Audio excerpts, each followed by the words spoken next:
Christmas Eve had always been quiet on the base. Most soldiers were thinking about home, warm food, and family calls that would come later that night. Soft yellow lights were wrapped around the tall pine near headquarters, and faint holiday music played from a small speaker near the entrance. Snow rested lightly on the ground, untouched, as if even the wind was trying to respect the moment. Inside the main hall, a formal gathering was underway. Senior officers, visiting officials, and unit commanders stood in neat lines, holding cups of coffee instead of weapons.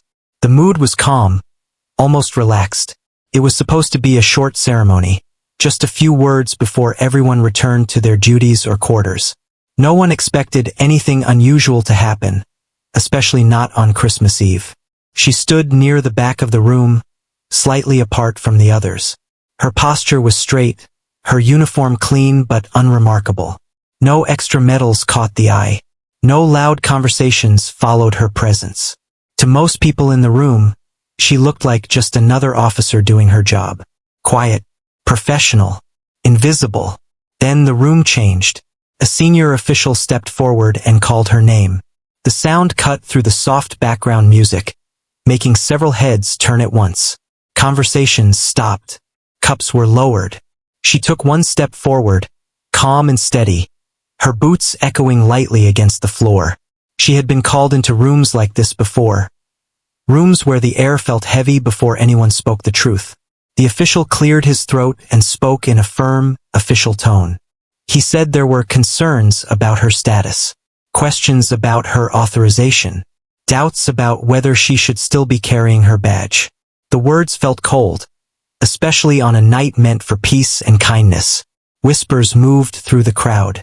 Some officers exchanged confused looks. Others watched closely, sensing tension but not understanding why. To them, it seemed like a simple administrative issue, a mistake in paperwork, a routine correction. The official continued. He explained that orders had come from above. He said the matter would be handled immediately. He then used the words no officer ever wants to hear spoken in public. Her badge would be removed. The room fell silent. Christmas lights blinked softly in the background, completely out of place now. The contrast felt wrong. This was not how the night was supposed to go. She didn't react. No anger showed on her face. No fear. She didn't argue or defend herself.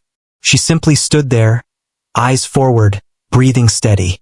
To someone watching closely, it might have looked like she was accepting defeat. But those who truly understood combat knew better. Stillness like that often came from experience, not weakness. A junior officer shifted uncomfortably. A few veterans felt something twist in their stomachs. There was a feeling hard to explain, that something wasn't right, that this woman did not belong in the position she was being placed in. The official asked for her badge. For a moment, time seemed to slow. The sound of the heater, the faint hum of electricity, even the distant wind outside felt louder. Everyone watched her hands. She reached toward her chest, slowly, deliberately, not in a rush, not in protest, just calm motion. That calm made the moment heavier. Somewhere in the back, an older officer frowned. He stared at her face, searching his memory. Her name sounded familiar, but not from any public record, not from any award ceremony. It was the kind of name you heard once in a locked room and never forgot. Still, no one spoke. This was how mistakes happened, quietly, officially, with everyone assuming someone else knew better. The official extended his hand, ready to take the badge and end the matter. His face showed confidence, even relief, as if he believed the situation was under control. But the story of that night was only beginning. No one in that room yet understood who they were standing in front of. No one realized that the badge they were about to remove did not define her service. And no one could imagine that within minutes, the same room would be so silent that even breathing would feel too loud. On Christmas Eve, they thought they were ending a career. They had no idea they were about to uncover a truth that would freeze every single one of them in place. The official did not raise his voice, but every word he spoke carried weight. He explained that the situation was procedural and necessary. According to him, her authorization had expired, her operational status was unclear, and her continued presence on the base was no longer approved. The words sounded clean and professional, as if they were taken straight from a rulebook. To anyone listening without context, it all sounded reasonable. She stood still, hands resting at her sides, her face calm. She had heard language like this before. It was the kind of language used when someone wanted to erase a person without admitting it. No accusations, no emotions, just paperwork and authority. A tablet was handed to the official. He scrolled through it slowly, reading lines of text that most people in the room could not see. He mentioned dates, codes, and clearance levels. He said her last confirmed assignment was years ago. According to the visible records, she should not have been active anymore. Some officers nodded, trusting the screen more than the woman standing in front of them. The official then looked up and said that until everything was reviewed, her badge would be removed. He made it sound temporary, almost harmless. But everyone in the military knew what that meant. A badge was not just plastic and metal. It was identity, access, and trust. Taking it away was like telling someone they no longer belonged. A quiet murmur moved through the room. A few people glanced at her, expecting anger or panic. Instead, they saw nothing. Her eyes stayed forward. Her jaw remained relaxed. She did not plead. She did not explain. She did not say she deserved better. That silence confused people more than shouting ever could. One of the younger officers whispered to another, saying she must have done something wrong. Another said rules were rules and no one was above them. The room slowly began to accept the idea that this was just a normal disciplinary moment, even if the timing felt cruel. Christmas Eve or not, orders were orders. The official took a step closer and repeated the request for her badge. His tone was firm now, less polite. He wanted the moment to end. He wanted control. She moved her hand again, but this time she stopped halfway. Not because she refused, but because something caught her attention. Across the room, near the wall, a senior non-commissioned officer was staring at her. His face had gone pale. He wasn't whispering. He wasn't moving. He was remembering. His eyes shifted to the tablet in the official's hands. Then back to her. The disconnect was clear. What was written on that screen did not match the person standing there. Still, the process continued. The official announced that her access to restricted areas would be suspended immediately. He listed what she would no longer be allowed to do. Each sentence felt like another door closing. Some people avoided looking at her now. Others watched with curiosity, as if this were a lesson on what happens when someone falls out of favor. She finally spoke, but only one sentence. "I understand." Her voice was calm. No emotion. No challenge. That response made the room even quieter. There was something unsettling about how easily she accepted the judgment. People expected excuses. They expected defense. They did not expect acceptance. The official nodded, satisfied. He believed the matter was settled. But beneath the surface, tension was growing. The senior NCO near the wall clenched his fists. He had seen her years ago in a place that did not exist on maps. He remembered a night mission that had gone wrong, where command failed and survival depended on one person making impossible decisions. He remembered her walking out of smoke and fire when others did not. Yet her name was missing from the records. Her work was buried under classifications so deep that most of the room would never be allowed to know. And now, because of that silence, she was being judged as irrelevant. The official reached forward again, palm open. The badge was inches from being removed. What no one understood yet was that this moment, this simple, quiet act, was about to force the truth into the open. Procedures could hide many things, but they could not erase reality forever. The room believed this was the end of her role. In truth, it was the moment just before everything changed. Long before anyone questioned her badge, before that cold Christmas Eve, her life had already been shaped by silence. She was never the kind of officer people talked about in hallways or praised in public meetings. Her name did not appear in newspapers or on award boards. That was not a mistake. It was designed that way. She had joined the service young, not because she wanted medals, but because she wanted purpose. From the beginning, her instructors noticed something different about her. She learned faster than most. She stayed calm when others panicked. During training exercises, when plans failed, she adjusted without waiting for orders. She did not complain. She did not show fear. She simply finished the mission. That attitude caught attention, the kind of attention that never came with applause. After her early years, she was quietly moved from regular units to special assignments. There were no announcements, no farewells. One day she was there, the next day she was gone. Her family was told she had transferred. Her friends stopped asking questions after realizing answers would never come. The missions she took on were never meant for reports. They were the kind that happened in the dark, in places where rules blurred and survival mattered more than recognition. She operated in hostile zones, often with small teams or sometimes completely alone. Communication was limited. Backup was never guaranteed. She learned to trust her instincts more than any command channel. There were nights when everything went wrong. Ambushes, betrayals, situations where extraction never came. In those moments, she became what others depended on. She made decisions that saved lives, even when it meant carrying the weight of those who did not make it out. Each mission added something invisible to her. Not pride, not ego, but experience. She learned the cost of hesitation.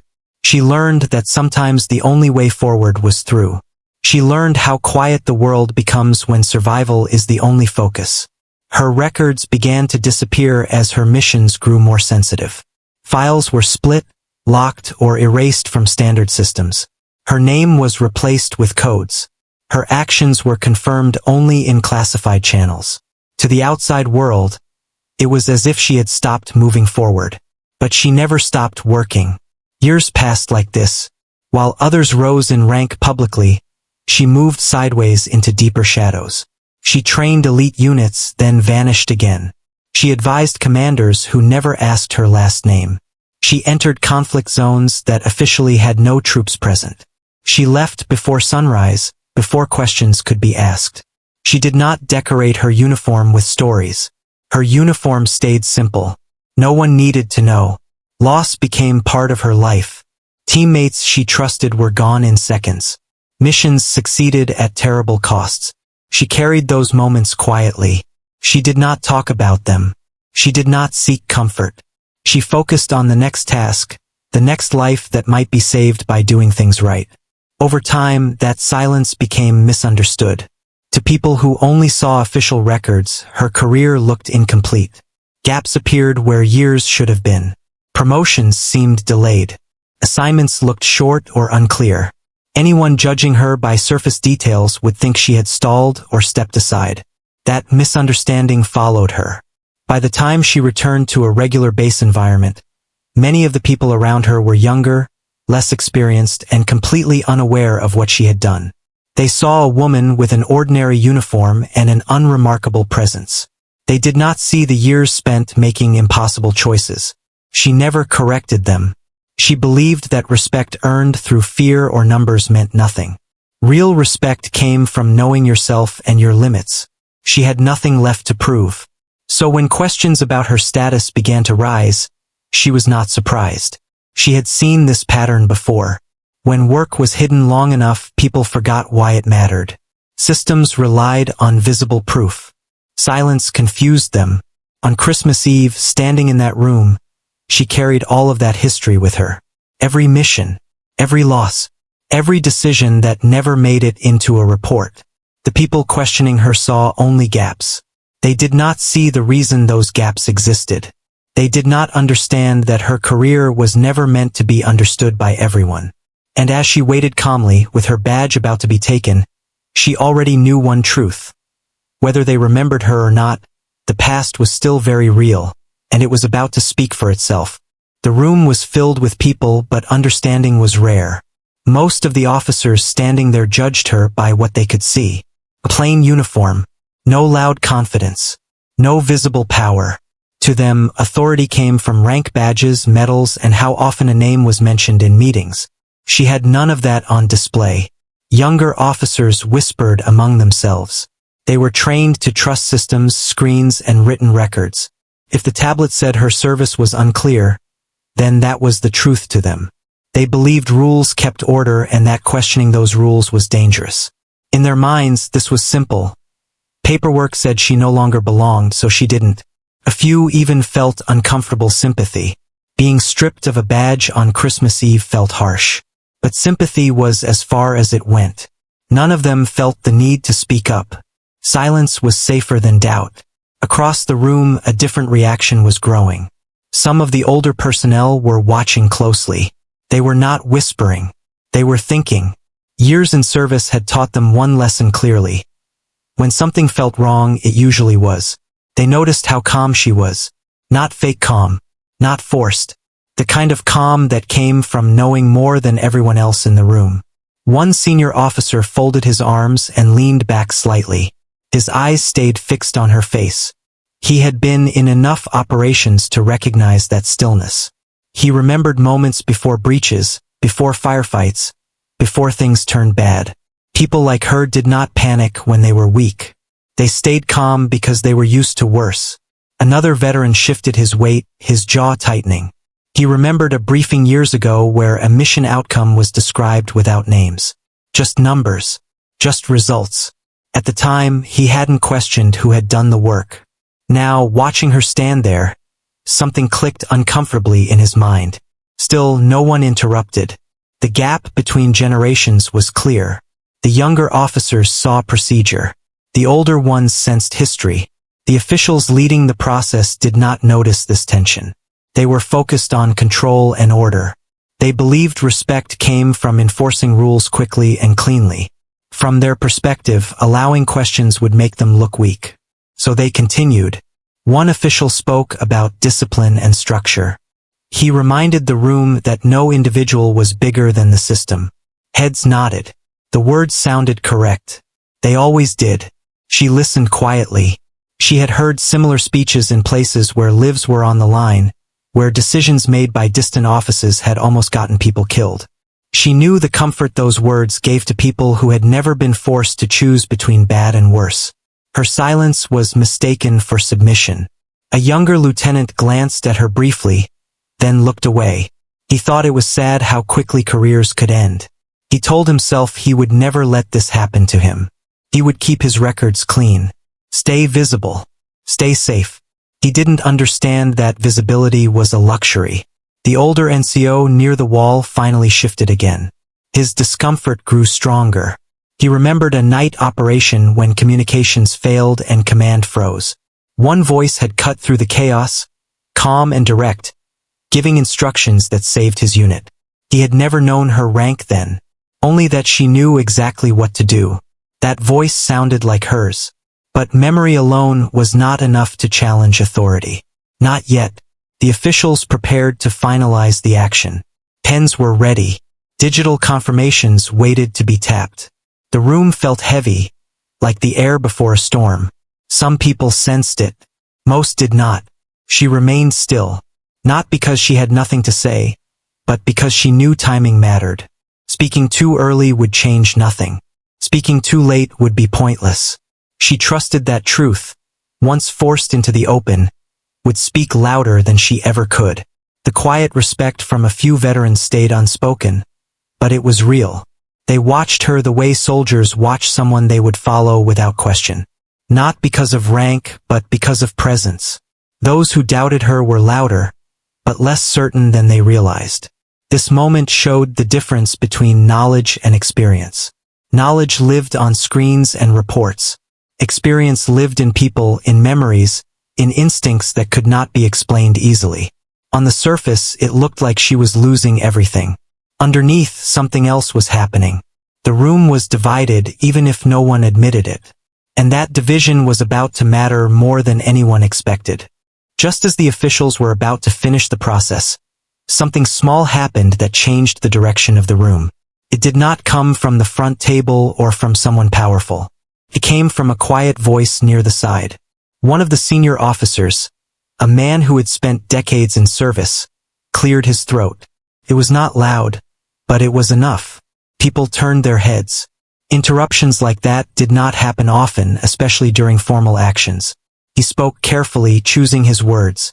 He said that before the badge was officially removed, it might be wise to review her operational record for completeness. He framed it as a formality, nothing more. No challenge. No accusation. Just a suggestion.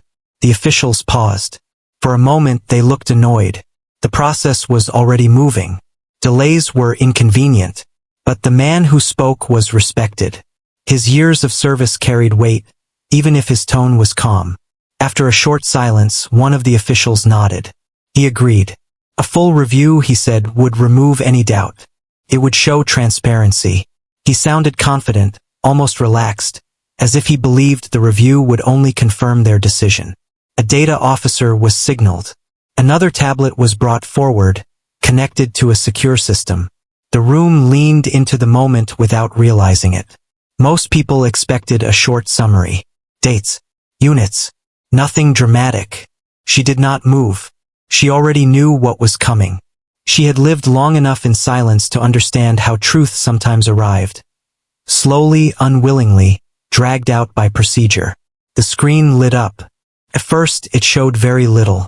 Basic service information. Training qualifications. Standard clearances. Some people nodded again, feeling reassured. This was exactly what they expected. Ordinary. Incomplete. Then the data officer frowned. He tapped again, adjusting filters. His expression changed slightly. He hesitated, then looked toward the official, asking quietly if he should continue. The official waved him on, slightly impatient. More data appeared. Sections were locked, redacted, marked restricted. The officer began reading what little could be shown. Mission confirmations without locations. Operation results without names. Outcome summaries with no details. The room grew quieter.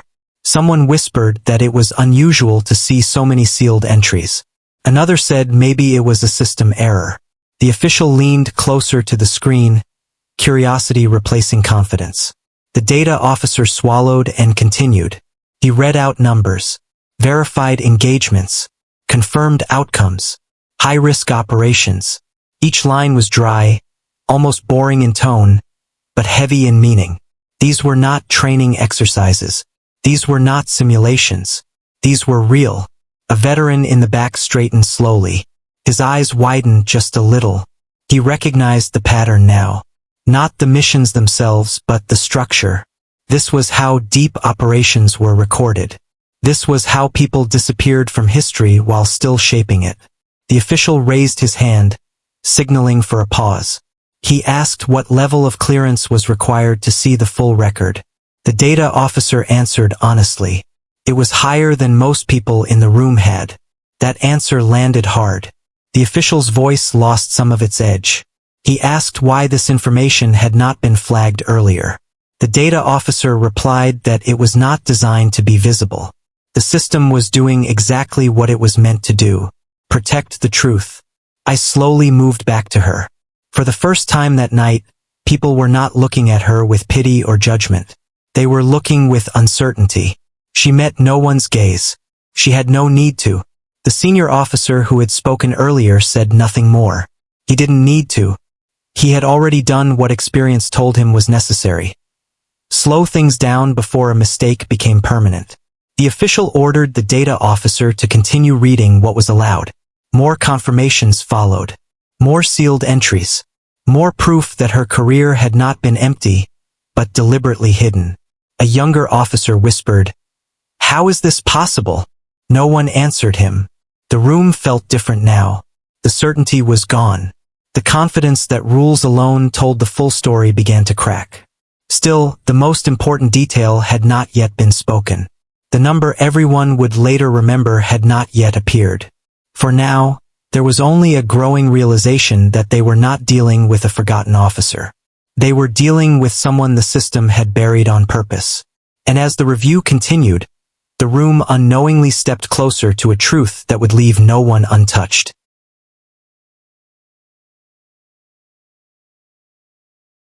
The data officer took a slow breath before continuing. His hands no longer moved with confidence. Every tap on the screen now felt heavy, like he was opening doors that were never meant to be opened in this room on this night.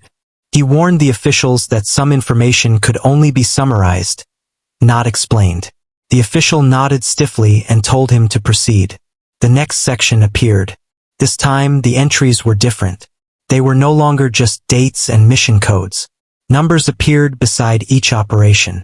Short lines followed them, written in careful official language. Confirmed hostile neutralizations. Direct engagement outcomes. Threats eliminated. First, no one reacted. The words felt distant, almost unreal. Military language often did that. It softened the truth. Then the data officer began reading the totals. He read them slowly, clearly, as required. Each number was verified. Each one had been reviewed, confirmed, and approved at levels far above this room. The room changed. Someone near the front stopped breathing for a moment. A chair creaked as a senior officer leaned back slightly, his face tight. A younger lieutenant blinked, sure he had misheard. The numbers kept coming. They were not small. They were not average. They were far beyond what most combat officers would ever see in an entire career. And these were not shared numbers. These were direct, confirmed results tied to her actions. No exaggeration. No guesswork. Just fact. The data officer's voice grew quieter, not because he was told to, but because the weight of what he was reading pressed down on him. Each confirmed count painted a picture that no story or medal ever could. She stood exactly as she had before. Her face did not change. For her, these were not numbers. They were moments, decisions, seconds where hesitation would have meant death, for her or for someone else. She did not relive them. She had learned long ago not to. Around her, people froze. One official stared at the screen, his mouth slightly open. He had ordered missions before. He had signed papers that sent people into danger. But he had never carried numbers like these personally. Not even close. A veteran slowly sat down without realizing he had done it. His legs no longer trusted him. He remembered operations that had gone wrong, threats that had seemed impossible to stop. He now understood who had been sent when those situations turned desperate. The room was silent. Not the polite silence of a ceremony. This was different. This was the silence that comes when people realize they are standing near something they do not fully understand. The official asked one question, his voice tight. He asked if the numbers were accurate. The data officer answered without hesitation. Yes. Fully verified. Multiple confirmations. No disputes. Another pause. Christmas lights blinked softly in the corner of the room. Unnoticed now. The music had long since stopped. Even the hum of the building felt distant. The official looked at her again. This time, he did not see an officer with unclear paperwork. He saw a weapon the system had used carefully, quietly, and sparingly. Someone unleashed only when situations demanded results at any cost. A younger officer swallowed hard. He had thought combat was about bravery and rank. He now realized it was also about people who did the worst jobs so others never had to. The badge in question suddenly felt meaningless. No one reached for it anymore. The senior officer who had asked for the review closed his eyes briefly. He felt a deep, cold respect settle in his chest. He understood now why his instincts had screamed at him earlier. Some careers were not meant to be visible. They were meant to be effective. The official cleared his throat, but no words came out at first. When he finally spoke, his tone had changed completely. The authority was still there, but the certainty was gone. He said they would pause the process. No one objected. The room remained frozen, not because anyone ordered it, but because no one knew how to move forward from this truth. The demand to remove her badge felt distant now, almost embarrassing. She remained silent. She had never wanted this revealed. Numbers like these were not achievements. They were proof of how broken situations had become before she was sent in. But once spoken aloud, they could not be taken back. On Christmas Eve, in a room full of people who thought they understood power and service, her past finally stood up on its own. And it left everyone unable to look away. No one spoke for a long time. It was as if the room itself had stopped moving. The air felt thick, heavy, almost difficult to breathe. People who moments ago were confident now avoided eye contact with each other. The truth they had just heard did not fit into their clean systems or neat rules. The official who had demanded her badge felt his authority slip, not because anyone challenged him, but because reality had done it for him. His hands rested on the table, fingers spread, as if grounding himself. He had built his career on structure, on rules that made sense on paper. But what stood in front of him now could not be reduced to policy. He looked around the room, searching for support, but found only silence. The younger officers were frozen. Some felt fear, not of her, but of their own ignorance. They realized how little they truly understood about the world they served in. Others felt embarrassment. They had judged her quickly, quietly, confidently, and they were wrong. The veterans felt something else entirely. They felt respect, deep and unsettling. Not the kind that came with salutes and ceremonies, but the kind that made you question whether you had ever truly earned your own place. They understood now why she had stood so calmly, why she had not defended herself. People like her did not need words. The official finally straightened. His voice, when it came, was lower and slower than before. He said the review would be suspended immediately. He said the action regarding her badge was no longer appropriate. The words sounded formal, but beneath them was something unspoken. Regret. No one argued. The badge, which had been the center of attention, now lay forgotten. No one reached for it. No one asked her to hand it over. It suddenly felt small and unimportant compared to the truth hanging in the air. One official quietly closed the tablet. The sound echoed louder than expected. It felt like shutting a door that should never have been opened, but now could never truly be closed again. Someone muttered an apology under their breath. It wasn't addressed to her directly. It was more for themselves. She stood exactly where she had been from the start. Her posture never changed. But those watching closely could sense a shift. Not relief, not pride, just acceptance. The moment had passed. The truth was out. The senior officer who had first spoken finally looked at her fully. He nodded once, slowly. It was not a formal salute, but it carried more meaning than one. Said, "I see you now." She returned nothing. Not because she was cold, but because this was never about recognition. The officials began to speak among themselves in quieter tones. Plans were postponed. Documents were put away. The ceremony that was meant to bring comfort on Christmas Eve had completely unraveled. No one cared about schedules anymore. The room had been changed. The younger lieutenant who had looked away earlier now stared at the floor. He understood something painful and important. Some of the most powerful people in the world would never look powerful. They would never seek attention.